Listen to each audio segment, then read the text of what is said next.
Hello guys, good evening. আমি এখন ভাবছি যে কি খাই এই গরমে।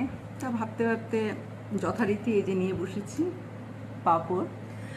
এটা হচ্ছে চিংড়ি মাছের, খুব ভালো খেতে, জানো তো, আমার তো ভীষণ ভালো লাগে।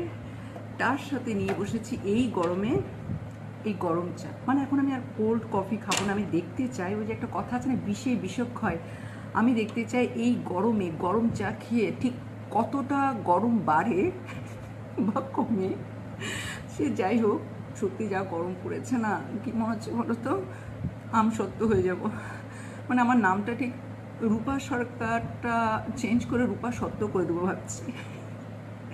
যাই হোক, সবাই খুব ভালো থেকো, সুস্থ থেকো, রোদে যতটা সম্ভব বেরোনো অ্যাভয়েড করো। যদিও গরমে তো বেরোতেই হবে, কারণ আমাদের কাজকর্ম সবই তো দিনের বেলা, তাই না?